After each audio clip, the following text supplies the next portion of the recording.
All right. Well, good morning, Jason. Thank you so much for joining me today. Thank you so much for having me. So, kick us off by telling me your name, your company, and your position there. Sure. My name is Jason Reposa. I founded a company called Good Feels. I'm currently operating as the CEO of Good Feels. Sometimes that's not always the case. People sometimes will found something and become the COO because that's where their skill set is. I chose to become the CEO of this company, and that was intentional. But that's where we are today. But Good Feels is a cannabis beverage manufacturer in Massachusetts, in the licensed market in Massachusetts specifically. Awesome. And what brought you to starting Good Feels? What was that journey like? Wow. Yeah, this is I'll try not to bore your audience to death with this story, but I feel like it does, it's one of those stories that a lot of people have experienced, right? To summarize, I was in the process of selling my last company. I mean, that doesn't happen to everybody, of course. So maybe ignore that part because not everybody's selling a company. But back in 2019, I was selling a company and I was the CEO of that company as well. And I was also, my buddy was turning 40. He's like, hey, let's go to Peru. Let's do the Inca Trail. And I was like, I'm in, and I was the only one in out of like the 10 friends. I was like the one who could make it because we were already a remote company back then, before being remote was like a requirement of certain companies. And so, because it was, it's 2019, it was pre-COVID. But so I go on this trip with my buddy and we're hiking up this mountain like super fast and chewing coca leaves, just like trying to get through it, right? Because we're going to what's called Dead Woman's Pass. It's like the highest point. It's like the second day of the Inca Trail. And basically, I wasn't sure if I was going to make it because I just like 2 months before hyperextended my knee. So I was wearing like knee sleeves, like you'd work, if you're working out like doing squats like that, I was wearing like knee sleeves and stuff just because I was like, I got to get to the top of this thing. Chewing coca leaves, getting a bunch of energy, and practically sprinting up this mountain because I was like, I have to get through this day because if I don't want to be airlifted out of this because you're in the middle of the jungle, right? Yeah. So long story short, by the end of that, I made it up the mountain. I get down because you have to go back down a little bit to camp because you're in the middle of, again, the jungle. And I woke up the next morning, the third day, and I couldn't open my mouth. My jaw was locked, right? And so since my jaw was locked, I was like, oh, man, this stinks. Like all the stress of just trying to sell my company, all the stress I was putting on my job by just chewing all the way up the mountain.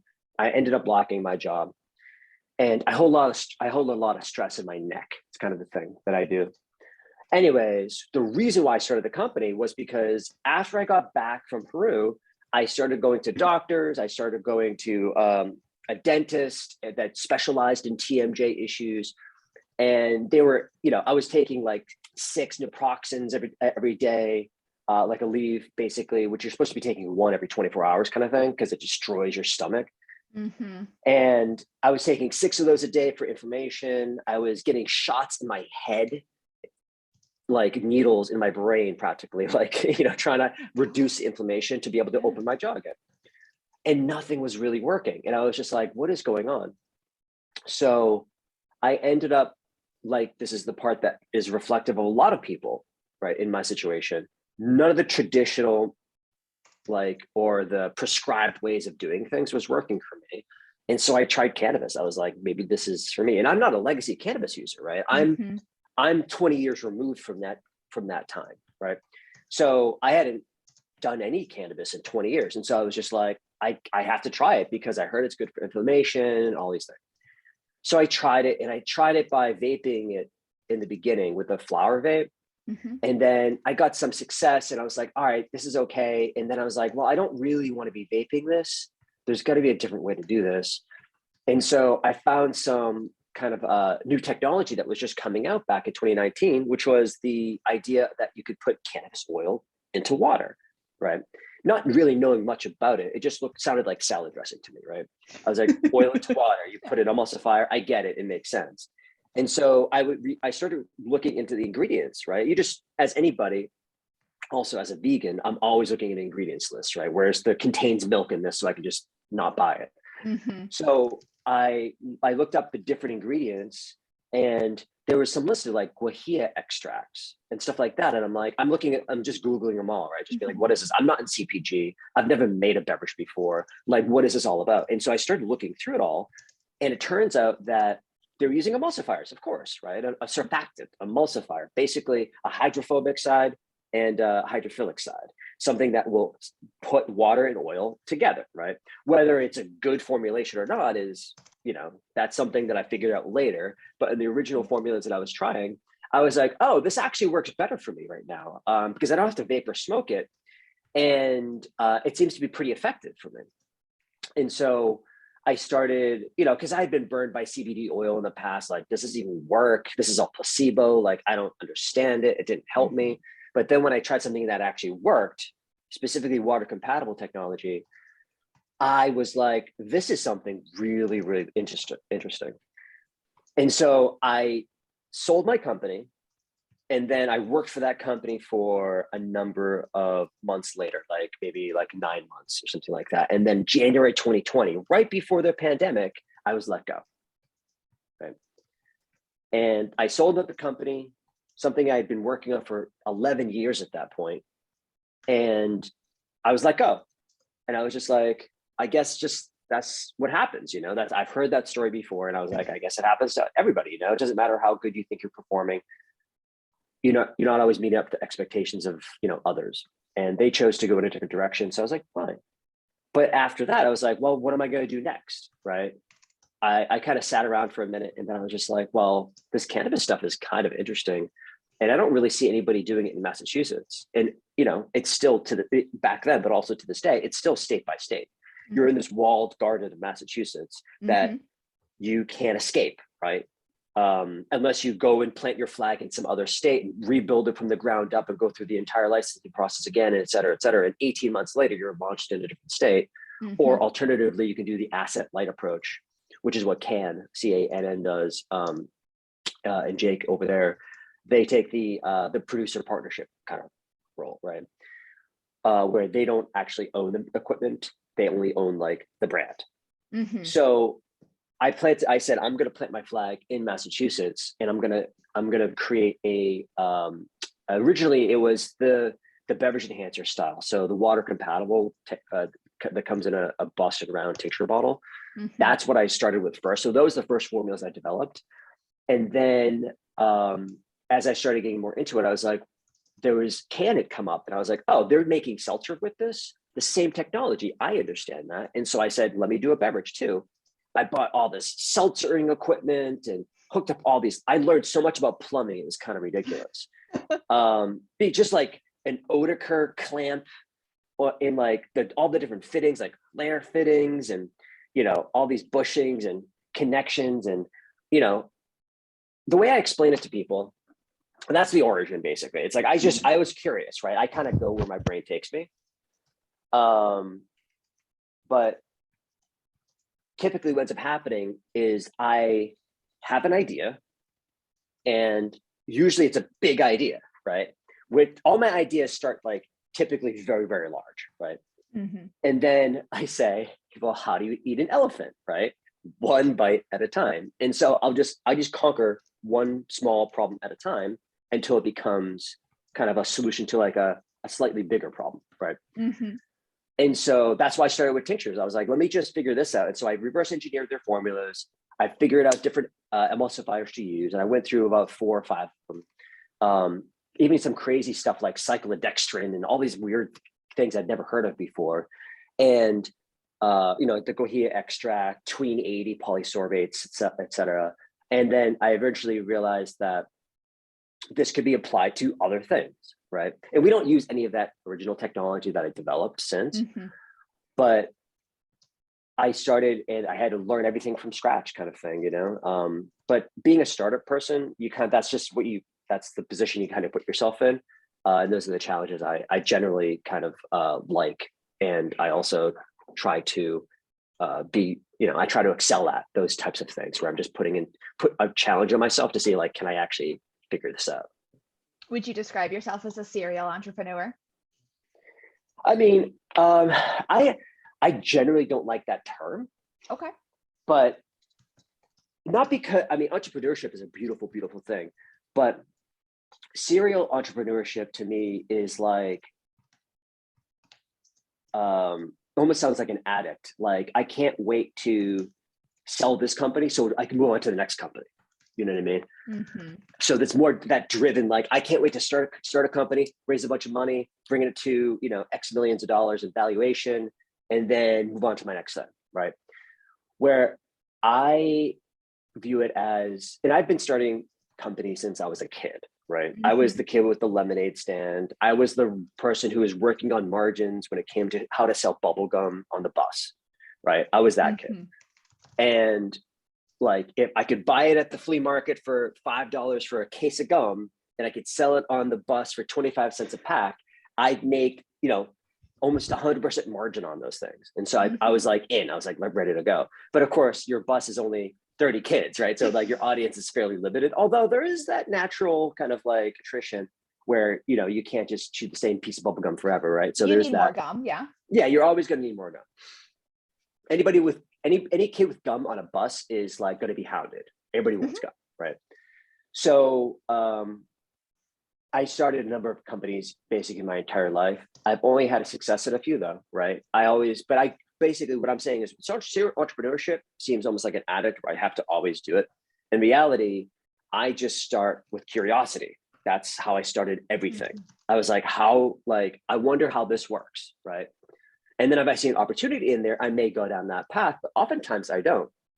I've got so many random projects in my house. I can't even imagine. Like I've got my garage filled with projects. I've done all these crazy gardening things. I've got a DNA gene modification splicing CRISPR kit. You do? I haven't even opened it yet. It's been sitting because I've been so busy with this. I haven't been able to get my head into that. But I always wanted to splice some genes to see what I can get used to create. And I know Hyacinth Bio is doing that in Canada with cannabinoids specifically, where they could actually splice yeast and create, and the yeast will produce cannabinoids, which is really impressive. And I know those guys over there, not know them, but I've been following through for a bit. And so something like that's interesting to me. Like, what does that take, right? And just as a hacker, right? Just like curiosity and hacking. Like I come from that original spirit of hacker is a really beautiful word to me, right? Okay. That doesn't mean that I'm going to break into financial systems and siphon off a penny of everybody's transaction, right? That's not that's cracking. That's like those are black hat people, right? That they're nefarious. They have the giant lists of credit card numbers you can buy, and all that stuff. Whereas hacking to me is like a purely curiosity driven kind of thing, right? You get curious because I'm a 20+ year veteran of programming, close to 25 years, because I still program occasionally, just not full time anymore.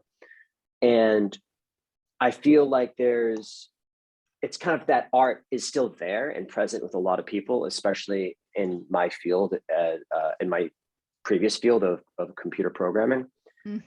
But that spirit is still there, but I don't think really people talk about it that much anymore. And that's kind of almost why I've kind of gone into Web3 at this point, because Web2, I've been doing that. The majority of my career, 15 out of the 20 years was Web2. Right. Before that, it was like VAX machines, mainframes, and Fortran, Pascal and Delphi. And that was my first job in like back in the 90s. And I was doing websites in 96. You know what I mean? So Web3 coming up and seeing it come up and not taking advantage of it is when I knew this was an important thing. And people around me, especially in Brooklyn, were doing it. I was like, back when I lived in Brooklyn, I was like, this is something really interesting. I should probably be looking heavier into this. But again, at the same time, I was running another company. I couldn't do it. And now I'm here like, Web3, like, let me just dive into it a little bit and try to, again, reverse engineer and figure it out, curiosity based, like, what is it all about? Yeah, absolutely. You touched on in your brand story, taking a step away from cannabis for about 20 years. So tell me about your initial journey with cannabis and why you stepped away from it. So I was those, I don't remember the word for it, but it's like the non adapter or whatever, I don't know what you would call it. But basically when I tried it back in my, late teens, early 20s, it just didn't hit for me. Like I didn't get anything from it, right? Maybe I didn't smoke though cigarettes. So I didn't know how to inhale maybe. Like there's a lot of things like there's such a, like, there's even a learning curve to that. If somebody passes you a joint, there is certain, um, there's a right way to do it, right? And Yeah, it needs to like be absolutely. fit, so it's like there's a whole thing to it. And so I didn't really know much about it, but I tried a few times and it just didn't quite get me there. And I didn't, and I kind of just gave up on it. I was like, well, I don't like, as part of the dad generation, which I've mentioned in the past, you kind of like, that was already risky, just trying it once, right? Because it's like, that's the gateway drug, right? You take one puff and you're going to be in a gutter doing heroin about 2 days from now. Yep. That's how extreme that messaging was. And that sticks with me today. So it didn't stop me from trying that one puff maybe though, you know what I mean? It was more of just like, because all my friends were doing it and they weren't drug addicts. So I was just like, oh, maybe this is not as bad as everybody says. So I basically, since it didn't really affect me though and work on me, I chose alcohol as my kind of gateway or as my drug of choice. And so I had a great relationship with alcohol for many, many years, 20 years or so. And then, more than 25 years, probably, as long as I've been a programmer, probably. But basically, and that turned kind of against me as I got older because you just, that's a whole nother story. But basically, it's just like, you wake up and you're like, well, I don't want to feel like this anymore. Like, why a hangover is so awful when you get older. And you're like, maybe this is probably not really good for me. It's kind of floating in the back of your head, whether or not you want to realize it or not. But so I took a break. And so in that sense, I'm not a legacy consumer, right? I came into this with a fresh perspective. I didn't come into this being like, I only want the craft of the best of the cannabis and really looking at, I've done home grows. I'm not probably going to do this year. I try to do home grow every year for the last, few years, but I haven't been because I've been so busy again. And it's just not fair to the plant in that sense, because it's a beautiful plant. A high maintenance plant. It's a high maintenance plant, especially if you're trying to do outdoor in Massachusetts, where it's really humid, right? You got to chop early in almost all cases. Otherwise, you've got these special cultivars that have been bred to be somewhat mold and mildew resistant, right? So there's a whole second we can go down on that path because I've explored that a little bit as well. But basically,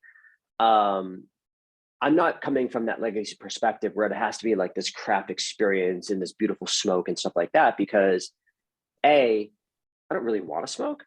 And B, like there are people already doing those things and they're doing it wonderfully, right? So like I don't judge anybody for getting cannabis, however they get it. If it's smoking, vaping, edibles, or otherwise, it's not my business to judge people. They get it however they get, especially when it comes, and I've spoken to doctors. And it is one of those situations where RSO suppositories work really, really well in certain specific cases, right? I'm never going to take that away from somebody. That is 100% valid way to use cannabis. I'm not about judging people about that stuff. And cancer is one of those things that has affected everybody. And I actually try to do my best for raising money for cancer research and treatment every year by doing the PMC. But which, if you're not familiar with, it's not a big deal. But it's the Pan Mass Challenge. It's a 192-mile bike ride starts in Sturbridge, Massachusetts, goes all the way up the Cape to P-Town, and ends there. But I'll be raising money for that. Hopefully, a minimum of $6,000 I have to raise. But so however you get your cannabis is totally fine with me. And like I said, I've spoken to cancer doctors and some who have actually said like, we can't wait for your product to come out. Yeah. Just because they're like, this is another possible path for people who don't want to smoke it or don't want to do the suppository route or whatever, Yeah. Yeah, that So variety in consumption is really important to make sure the cannabis works for your lifestyle, not that you're beholden to something that you don't like. And I love that you 100%. touched on like the learning curve for smoking a joint, because I had a very similar experience to you. The first time I smoked a joint, it didn't work for me, but I had smoked cigars in the past, which you don't smoke the same way as joints. And I Right, had right. no idea what I was doing. Nobody bothered to tell me about the inhalation method and how that affects you. So I was like, this thing is bunk. It doesn't work at all. Bunk, right, exactly, right. You throw those terms around because you're just like, that didn't work at all, right? Yeah. And that's a lot of kind of where we take it from is we are the entry level product, right? We're not trying, if somebody wants to elevate themselves to the next level with cannabis and actually go down the smoking path, we're not preventing anybody. We're not discouraging it either. Because if that's what you feel like you need to be going for, then go for it. But we find, what we like to say about our products is that there's a steep learning curve to smoking, right? You go into think about it from the, I always say soccer mom, but that's like my wife is a soccer mom, right? We have 3 kids. So, but basically they go in, they haven't maybe thought about cannabis for 20 years, like me, right? They walk in, or 15 or 10 or whatever. Maybe they're a parent, maybe they're not even a parent, right? But they just haven't thought about it in a while, but they hear about all the benefits. And they're just like, oh, maybe I should try this, right? They walk into the store, they talk to the bud tender. The bud tender says, what are you trying to do, right? Inflammation, or I'm trying to relax, or I try to fall asleep better, right? And they start doing all these things. And edibles is typically where a person ends up because you don't necessarily, especially if you have kids, you don't want to have a bunch of paraphernalia hanging around your house because it's going to raise questions to like, oh, like, do I have to buy a bong now? Like, you know what I mean? Like there's a bunch of other things that kind of come from that. And that's a steep learning curve because a lot of people don't understand the plant. And there's a lot of low expectations of what cannabis is right now because it's so new to people, especially in the edible side, that they're used to like traditional edible formulations and not kind of like the new technology and the new future of cannabis that we're trying to bring. And on the smoking side, it's just like people, you're not going to make smoking cool overnight. Yeah, there's some people who are going to be doing it, but it's like for our products, we always say that if you try to light up a joint in somebody's house, they're gonna be like, get out of my house. Like, what are you doing? Like, why would you think that was okay? Some people it's going to be fine for. Some groups 100%. If you're trying to smoke a joint at like Easter supper, there might be some issues. It might be like, why are you like, you know what I mean? Like you have to go outside. You can't participate in what we're doing here because you got to go excuse yourself right now, right? So where we're trying to be inclusive and making sure that people can kind of be part of the party, right? And you just blend in. You don't have to think about, oh, is somebody watching me drink, or somebody watching me consume cannabis. No, it just, you take the bottle, you crack it open, you start drinking it like you were drinking a beer. Absolutely. So now that you've been in the industry for a couple of years, what is one thing you see or a trend you see that you're really a fan of? I just love technology, science and technology. The science is so like, there are so many cool people doing science, like Hyacinth Bio, I mentioned. There's the team at Real Isolates that are doing smoke and all. That's super interesting. And Dr. Miyabi Shields and their associates. And, things like that are super interesting because we don't like, people are making a bunch of claims right now that may not actually net out to what they think is going to happen. And so I think a lot of people have to rethink, like, if the science proves otherwise, then, for instance, CBN, that's a topic that always comes up. Is like CBN is really good for sleep. Well, there hasn't been a single there's no scientific proof of that still, right? So like, anecdotally, it seems to work for me. But CBN, is it just a degraded THC? And since those receptors, and like if they're attaching to the same receptors, and then therefore, although it is a mild psychoactive, it still does have the THC benefits of like kind of sedation. Because we're talking about so there's lots of different ways you slice it, right? But the science is there are the cannabinoids themselves, right? And there's the terpenoids, right? And there's also flavonoids and stuff like that. But terpenoids and cannabinoids, right? And so the terpenoids themselves are like essential oils. And so therefore, is aromatherapy a real thing, right? Is it and the inhalation of these chemical compounds of terpenes actually doing something in the body? Or is it the scent of it that you're inhaling that allows you to get to that next place in that next level, right? On the cannabinoid side, plants, the plant itself produces 150 plus cannabinoids, right? And many have not been named. A majority of them have not been named at this point. They all have just chemical, symbols attached to them. But the main ones like THC, CBD, CBG, CBN, and all the other ones that are coming through, whether maybe not talking about Delta 8 and Delta 10 and HHC and THCV and THCP and all those other ones. But all these naturally occurring ones, primarily naturally occurring, and then there's 100 other ones, right? And so, including the variants, actually, THCV does actually, to a certain extent, is in cannabis itself, but like the concentrations in so if the plant itself is expressing it in a certain way, it's either cannabinoids doing all the work or the terpenes doing some of the work, right? Because we know cannabinoids are doing the majority of the work probably, but does terpenes actually have a role in that? And the science says that the cannabinoids are primarily doing the majority of the work. And so if you're taking straight THC, you're going to get a very specific effect. And then it's going to be based at that point at set and setting, right? This is something that comes up in psychoactives a lot, or I should say psychedelics, where it's like, it just depends on who you're with, what your environment is. Like set and setting is a lot of, anecdotally again, a lot of what I see happening in cannabis, right? If you smoke a joint and you go lay down, if you go on the couch and watch a movie, there's a chance you're probably going to fall asleep, right? Whether it's an edible or if you're smoking it, right? Yeah. If you're at a party and you smoke a joint, you might feel alive and be like, hey, let's talk. And you're just, you know what I mean? Like it's set and setting for the majority of this, right? And so there are certain other aspects of it, like CBG being, I think Dr. Ethan Russo came up with a new study, not a new study, a survey of basic stuff. It was a survey about CBG and its anti-anxiety benefits, right? I love that stuff, even though it's just a survey and I think it was a self-assessment. There is like some indications of anti-anxiety for CBG. I'll take it. Let's start with that. Okay, now let's develop another study and see if we can do, a proper,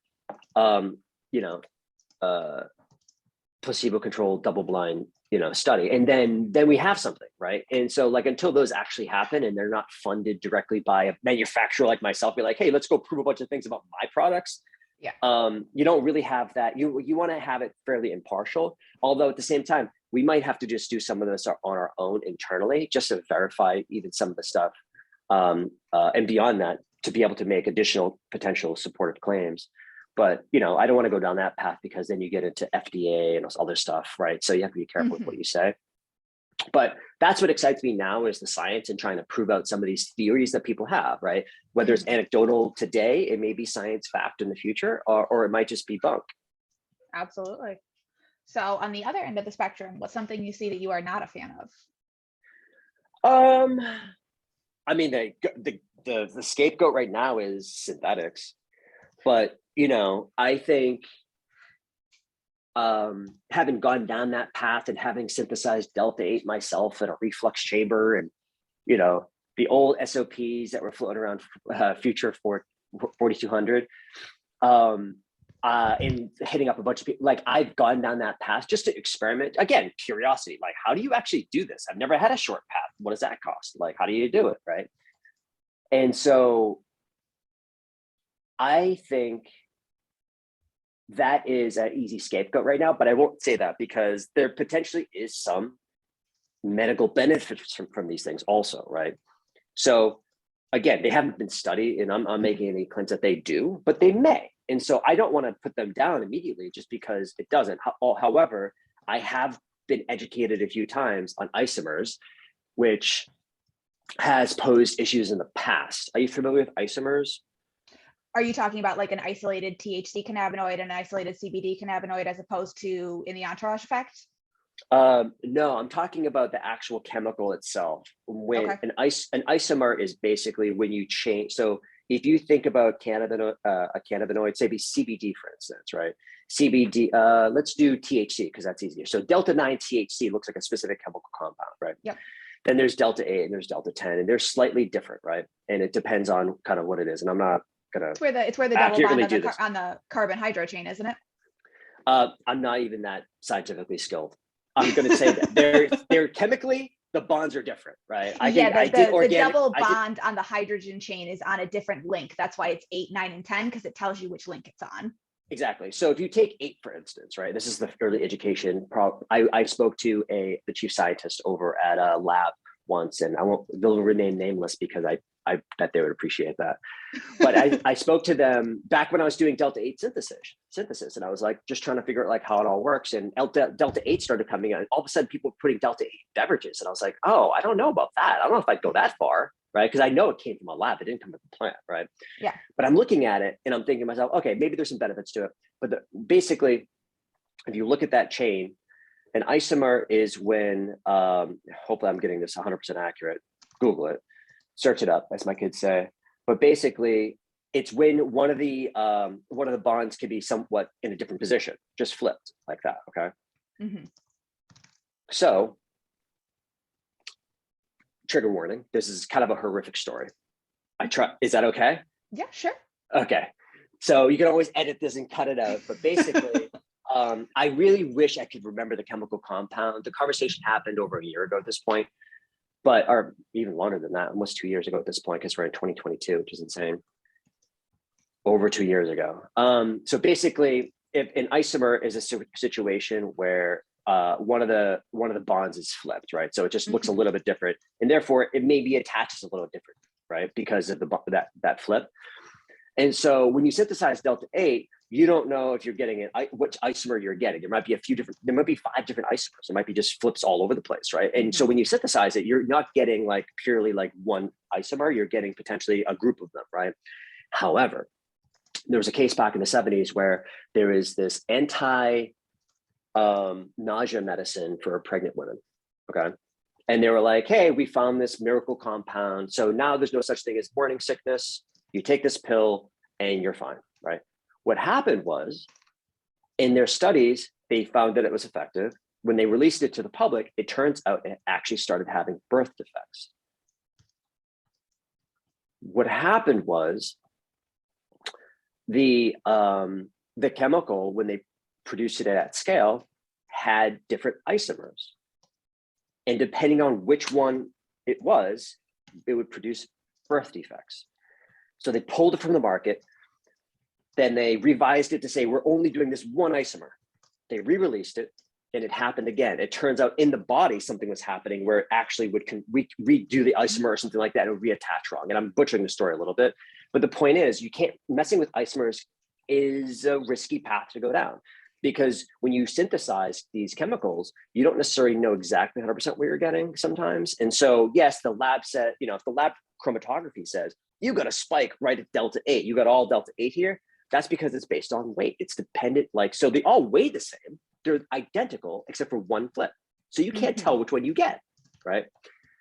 I really wish I knew that prescription that they were putting out there, that pill that they were giving women.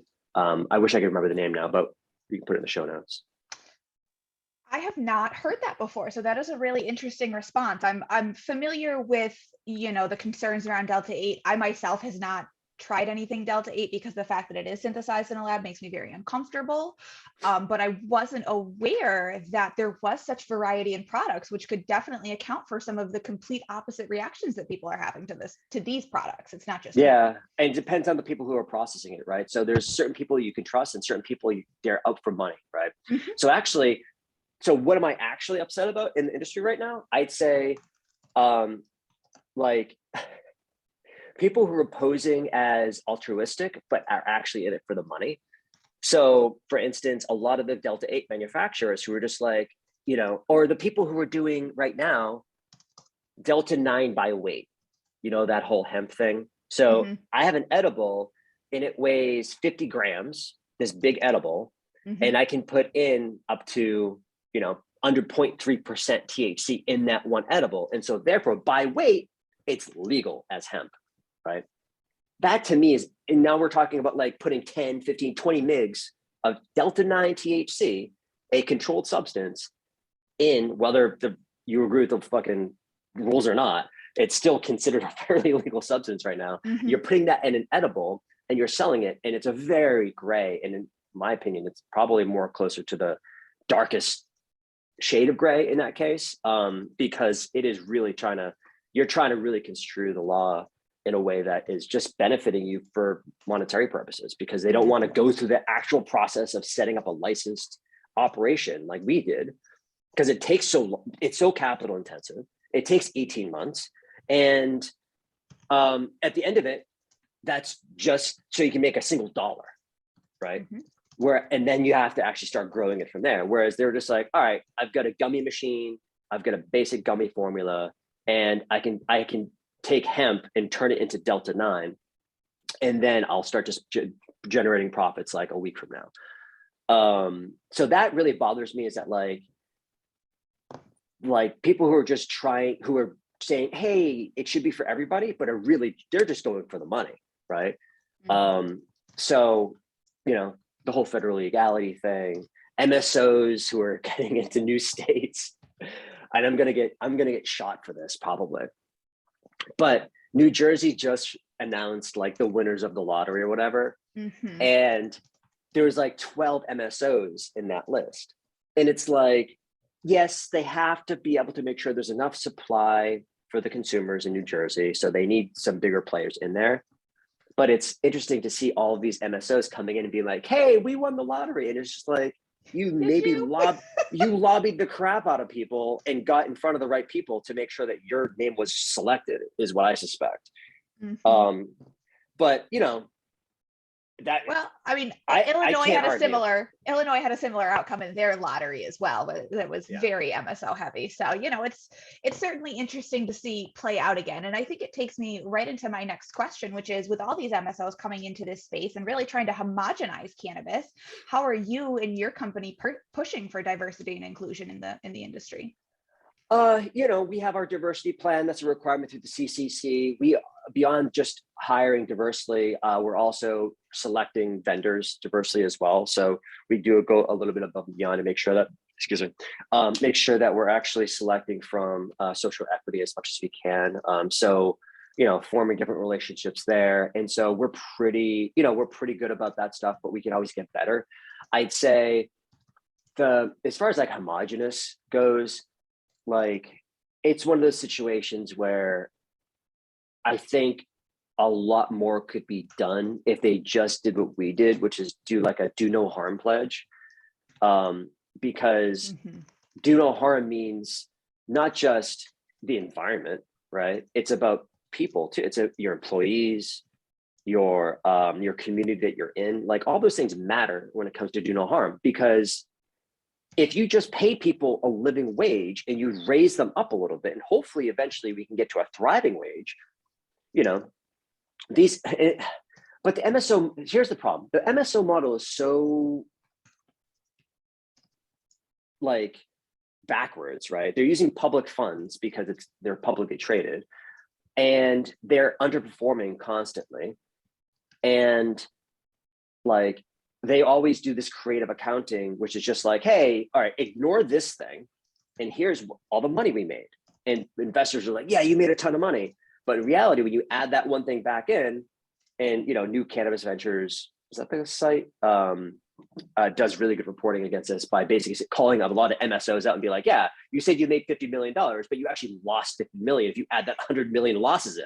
You know what I mean? It's just like, so they're going to have a hard time paying a living wage in that sense, because they haven't figured out how cannabis is going to look like in the future. So Cannabis 1.0 was, let's just grow a bunch of weed and everybody's going to buy it, right? And Acreage Holdings and Canopy, they're just like, let's blow it up. Let's just grow as much as possible. And then they started having to close grows because they just produced too much, right? To be able to stabilize the price. It's almost as if you were dealing with oil. Like, you have to make sure the price stays at a certain range, right? And of course, in California, the price plummets, because now we're talking about, $1,500 for a liter of distillate. And the price is collapsing in Massachusetts. And so consumers maybe not haven't seen these price results yet, but because everybody loves their keystone margin, they always want to make a lot of money. So like, if their margins are intact, they're not going to pass that, they're not going to pass those savings down to the consumer just yet. But again, I have strong opinions about a lot of these things, and I can go in a lot of different directions, but I'll try to keep it concise. The homogeneousness,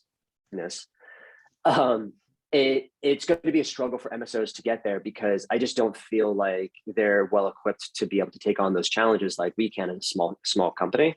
With that said, any new company started today has to put these rules in place on day one. They can't just add it in later when they start thinking about ESG, when they start getting their ESG officer in and be like, okay, let's do better now. No. Start today, build it in today. And then when you grow, you just can get better, right? And so it should be baked into any company nowadays, ESG, right? So it's all about do no harm for us, right? So that's kind of where we start. So we're just basically saying, like, we're going to do our best to, we're going to pay a living wage. We're going to do our best to kind of hopefully, tier that up. At the end of the day, we still have to make money to be able to exist as a company. So don't get it twisted. We actually have to generate profits to be able to afford a lot of these things. So you can go to a certain length with altruism, but like at some point you have to come back to reality and say, okay, we actually have to make money too. And then obviously carbon neutrality, or even carbon negative, when you're actually sequestering more carbon out of the environment that you're producing. At least getting neutral is the goal, using 100% renewable energy, like all the environmental things, but also on the community level, right? So there are certain organizations out there like Big Hope. Everybody knows about Last Prisoner Project, but locally in Massachusetts, we have something called Big Hope, the Big Hope Project, and they're doing a lot of expungement and stuff like that, because it's like, I'm not, like, to be fully transparent, I never went to jail for cannabis, right? At the same time, I know intimately the result of that. And I'm not going to get into too many details, but like, it's close. It's very, very close to me. So I get really upset about those things. And again, I have strong opinions about it because it has affected me in some way. Not to take anything away from the people who have actually gone through it. And, I know people who have gone to jail over these things for months. So I feel like expungement is probably where my biggest passion is right now, as far as doing a little bit more beyond just the basics of diversity. Because it was just like, if the law was never right to begin with, you should just immediately reverse them all, right? And I think Illinois did that really well, right? They were just like, we just signed a letter and everybody got expunged. Anybody nonviolent, I think, got expunged on like day one, right? Or like day 30 or whatever it was. Yeah, absolutely. I think that makes a lot of sense. And I like that you brought up a local organization, because Last Prisoner Project does do amazing work. But when we can contribute to local organizations, we can have that impact on our direct community, not just the industry as a whole. That's what we like. So you touched a little bit on how you guys are pushing for sustainability. And I know as a consumer packaged good, this is something that you have to think a lot about. You talked a little bit about aiming for carbon neutrality. So talk to me about some of the decisions that into your packaging and processing for sustainability. Yeah, so a couple of things. Well, all of our energy is 100% renewable right now. So everything coming in is either powered through wind or solar. And then those are done through the rec market. Unfortunately, we don't own the building ourselves. So we have to rely on renewable energy credits, RECs, to be able to accomplish that. And similar to the carbon offset side. So I'll back up a little bit. So our intentions from the beginning were to make something that was either fully compostable or fully recyclable, right? There are limits of what we can do. Child resistance is a thing. It's a part of the regulations in any industry, in any state for this cannabis industry. So to get around CR is really, really difficult, right? So if we had our choice, we would have designed a custom package for our beverage enhancer, for instance. One of the branding issues we're faced with right now is that, yes, tinctures are very easy to use. You can very easily see the dial, but people look at us and they're like, oh, you're just a tincture, but we're not a tincture, right? And so we're facing some of those issues right now internally, but we knew we always wanted to be in glass, for instance, right? Glass is inert. It's fully recyclable, right? It's infinitely recyclable. Aluminum has its benefits too. Again, aluminum cans are lined with plastic, so it's a little bit different. There's a different discussion to have about that. But basically, using as much renewable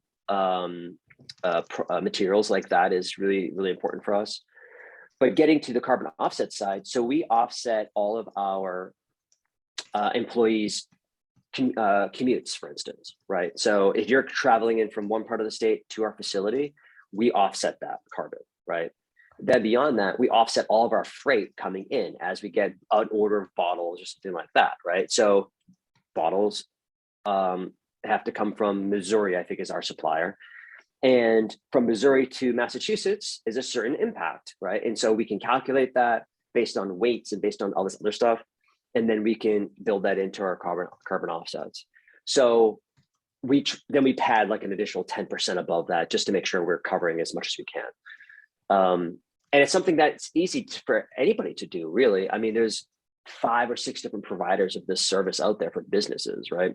That's why I feel like there's really no to do it. And businesses should start on day one in putting those things into place, because by the time you get to the point where you're, multi-millions of dollars, maybe you're like, oh, do I really want to cut a check for a couple $1,000s in carbon offsets every month? You know what I mean? It's like, again, ESG. It's like ESG is almost one of those, it's like a greenwashing thing sometimes, where it's just like, what do consumers want to hear? And let's just repeat that one message, and that covers CYA, Yeah. Yeah, absolutely. So moving forward, what do you see the cannabis industry in Massachusetts as? Well, it's a mix, right? You're always going to have the craft cannabis consumer who wants that beautiful, perfect smoke. We do have a bit of bunk on the market. It depends on who you go to. There's some better ones out there. There's some good ones. And we've heard good stories, and I don't want to name anyone particularly, because I feel like I'm just going to get killed in comments if I don't name everybody. So, but there are a few people who are doing it really well. DM me if you need to know who. But again, I'm not in the smoking and vaping side, so it's a little bit different for me, because I only consume our own products at this point, because they do the job. And I would say the future of cannabis, though, is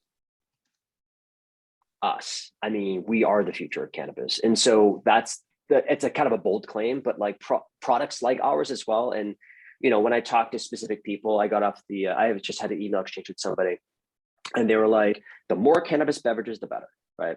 Now, it's not just limited to beverages, but it's like these entry-level products, like Jack Roosevelt that's doing Lucida Club, for instance, like entry level, like that's how you get people into these things. You don't present them with a 32% total THC TAC and say like, hey, go smoke that. And they got to figure out, oh, I gotta go get like a pipe or something, or I gotta go rolling papers. Like, how do I roll a fucking joint? Like, I don't know.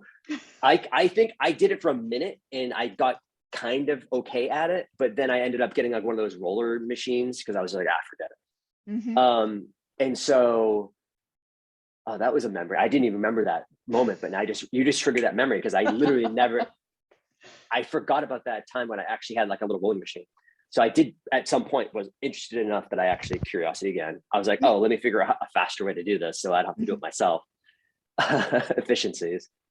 But basically, the more cannabis, the better, and the more normalization, the better. And so in some cases, I feel like there are some companies out there that are doing a little bit of harm by not educating consumers as much as they could, because there's a lot of people who are just afraid to walk into a dispensary, right? Delivery operators are going to be able to solve, that bridge a little bit, but entry level products is how you get people into these dispensaries, right? And then if you want to upsell them into like the high THC flower, that's I guess on you at that point. But like if they're coming in for good feels because they heard good things about it and good things about cannabis, I think we've done our job. And then repeat customers is kind of where our main focus is, though. Like getting a sale once is easy. And I think the existing cannabis companies, beverage companies has already proven that model. Like people are willing to try it once, right? I'm more interested in the repeat customer, right? So that's all about Does it taste good consistently? Quality control. Like that's number one for us. Does it always have the same effects? Right. That's number two for us. So it's that consistency and that quality control that's going to allow us to kind of dominate in this market. With that said, as proper CPG people coming in, it's going to be, there's lots of different products that may come from that. So that future is still very bright. And a lot of the technology that we've developed internally, into the future, we have another 5 or 6 products we're working on. So, you'll see more from us that aren't necessarily always going to be beverages, but for the most part, going to be playing in that beverage side of things. And the future is bright. I just feel like normalization, destigmatization is gonna occur, whether it's slow or fast. And I mean, this is a long-term play for me. Mm-hmm. So I feel like there is some inevitability that when federal legalization happens, that everybody's just going to run up to the store and buy weed. But like, who knows? You know what I mean? Like federal legality who's that good for? It's good for the states that aren't legal. It's good for the operators because 280E goes away, which is a huge tax burden. And then it's also good for the operators that can just all of a sudden they can take their main location of Massachusetts and just drive to New York and deliver a shipment, you know what I mean, Mm-hmm. going across state. So it's good for operators. It's good for the people who are in prohibited states. But other than that, like, I don't know, like maybe then there's expungement and all this other stuff that are more effects, second kind of effect off of that. But yeah, the future of cannabis is bright. I just don't know if it's gonna be sooner rather than later when it comes to, getting the mom and pops into these stores. And I feel like we're a main driver of that because we're low dose, as well as very entry level in general. So we're hoping that we're playing a big role in that. Well, going off of that, the quality and the consistency that you touched on, when a mom or a dad goes into a dispensary, gets a can of your beverage and goes home, what kind of experience do you want them to take away from that? A positive one, 100%. Like, I feel like they're going to be, so the way we always say it to people is after the first one, you feel like a little bit lighter in your shoes, right? But after the second one, you're like giddy. You're like, all right, I'm having fun now. And by the third one, you're thinking to yourself, okay, do I have to go like pick up my kids from school? Like, or whatever, you know what I mean? Like, do I have to read my kids a book to go to bed? And so by the third one, you're kind of already thinking like, okay, I'm kind of where I need to be. You know what I mean? Like you don't have to, it's just like a beer. Like you just, after a couple, you're like, all right, I'm there. And then you can kind of titrate and level off and kind of keep on going with that same pace. Or you can kind of just be like, I'm good for the night. And just, then your cannabinoid levels in your blood go down. So very similar to drinking a beer in that sense versus a traditional edible. With that said, I would say I lost my train of thought.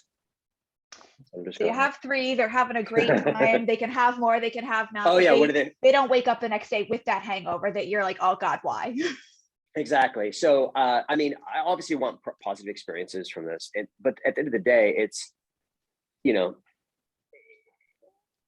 I want people to enjoy themselves and really feel like cannabis has worked the way they expected it to work versus having an edible, waiting an hour, and then having a panic attack in bed, right? We are the antithesis of that, right? We want to make sure that's how entry level and how approachable we are in this industry. We want to make sure that we're making just always a consistent, great experience. And you can't always get that, but we try to do our best to make sure that people get that. With that said, we also wanted to round out that entire experience. We want people to be able to reach out to us also, because we feel that there's a lot of manufacturers out there. They put something in the market and they walk away and they go to the next dispensary and sell to that dispensary. And they just, we do bud tender training. We're on site doing pop-ups. We're educating people as well as enlightening them about like what it actually is, because this is all brand new. Nobody knows how this is going to end, but nobody knows what it really is, even in the industry, Yeah, absolutely. And I have anecdotes all about that too. People being like, what is that? Like, oh my God, I've never seen anything like that before. And I had the beverage enhancer, and I was at a party once, and there was I had just flat water. No, it was seltzer water. No, it's flat water, because it was like, I don't drink alcohol anymore. It was flat water in my hand. And this person's going on about like, hey, this is super discreet. You can do all these things. And as he's describing this about his own products, I pulled out my beverage enhancer. I squirted a little bit into this water. I started drinking in front of him. And then he finished. He didn't even notice I did it. After he finished, I go, hey, by the way, just so you know, I'm actually getting high in front of you right now. That's discreet, right? That's truly discreet. That's not like, oh, I'm going to go vape in the corner and there's maybe a little puff of smoke, but there's not much, you know? Yeah. That's like, I'm literally drinking something in front of you and you have no idea that I'm getting high. That's discreet. So, and people in the industry, now someone in the industry who would never see, they were like, I had no idea that existed, right? So now we're talking about educating consumers and all this other stuff, but for the most part, like even the people in the industry don't know. I was dosing somebody else, and I say dosing in a weird, it's weird because it's a medical term, but I was giving some beverage enhancer to another person as I was leaving a party. Because like, oh, you've got the beverage enhancer, let me go get some. I want to get some before you leave. So he's like, he literally just holds out his glass because he knows he's already been enlightened. That switch has already turned in his head. He understands it. So I pop it out, I squirt some in, and it goes immediately into the beverage, right? Then the person behind him, I could see peripherally, this person's mouth just go, like, what was that? And these are people, and they have no clue what's coming.